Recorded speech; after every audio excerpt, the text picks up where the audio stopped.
Today on Tamron Hall, a stunning twist in a cold case murder unsolved for 16 years.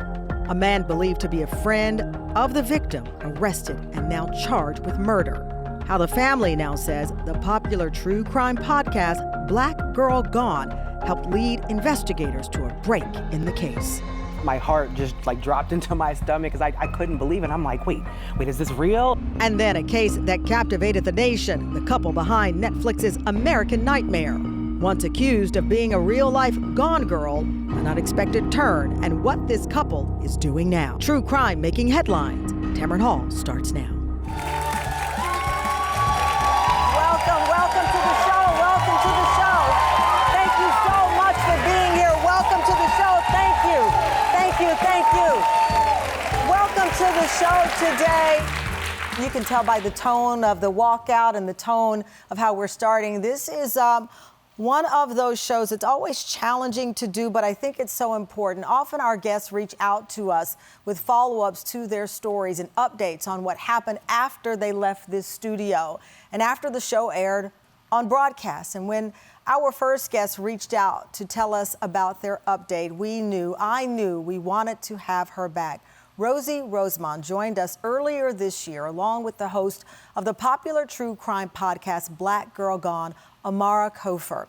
Rosey's sister, Charlene, was murdered in 2009, and the case had been cold for almost 16 years. Take a look. What made you feel that this was the place to reach out, that you would be heard? I listened to Amara's podcast and I realized that despite me feeling like I may be the only one going through something that other folks won't understand, I realized there were so many other families and she covered the story so well that I was hoping she could get the story out further than I was able to.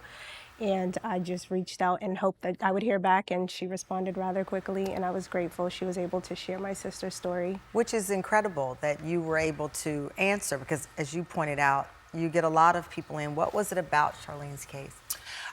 Rosey had done she had a podcast and she had done an episode talking about her sister, and I listened to it, and it was just it broke my heart just hearing the pain that her family went through, that she went through, and the pain that they still go through without having those answers. And so, this is really early on in the podcast, and I was more than anything, I was honored that Rosey wanted me to tell this story because I know it's so sensitive. What were the circumstances that you can share involving her story?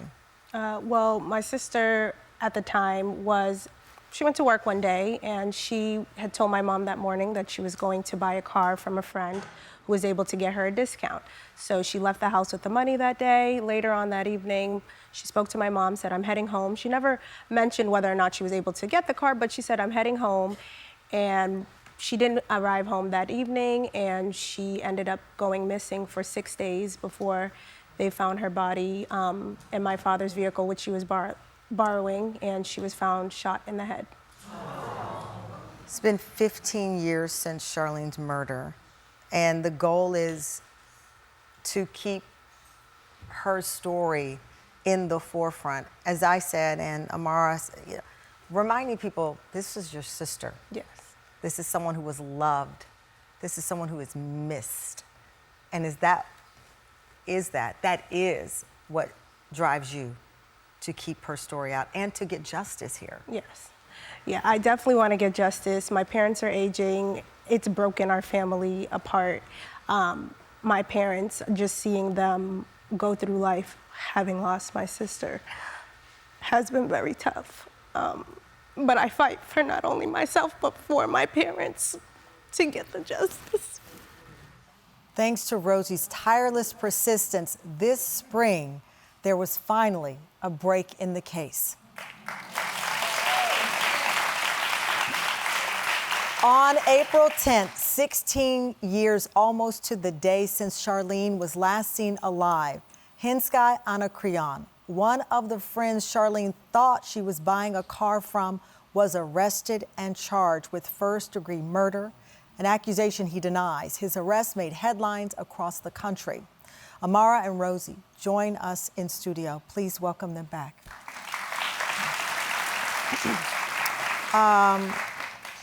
April 10th, had you received the news before Rosey had made headlines that there had been a break in the case? How did you learn? I was actually, my birthday is actually the 11th of April, and I was on my way back from a trip out the country, and as I was boarding the plane, I received a call from the district attorney as well as the chief of the cold case unit letting me know that there would be an indictment. You were boarding the plane. Yes. Did you fall to your, what was your body's reaction?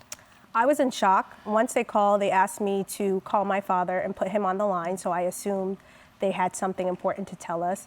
And I was in shock considering you can't talk to anyone on the airplane, so I had to spend the whole time back processing that by myself, and it was very challenging. I know when we spoke, one of the things that you mentioned was that you were worried that your parents would not be alive if there were a break in the case. That was your fear, that they would leave this earth with that unanswered question of what happened to their daughter. You called your father. What was that like for you? I called him, and he was actually on the phone when they announced it, both of us. And I think we both had the same reaction, which we were shocked. As long as I've been fighting for justice, just having received that news, it's unfortunate. Sometimes you feel like you're fighting, it's never gonna come. And the day that it came, it was just like, wow, like I did it. You did it. I did it.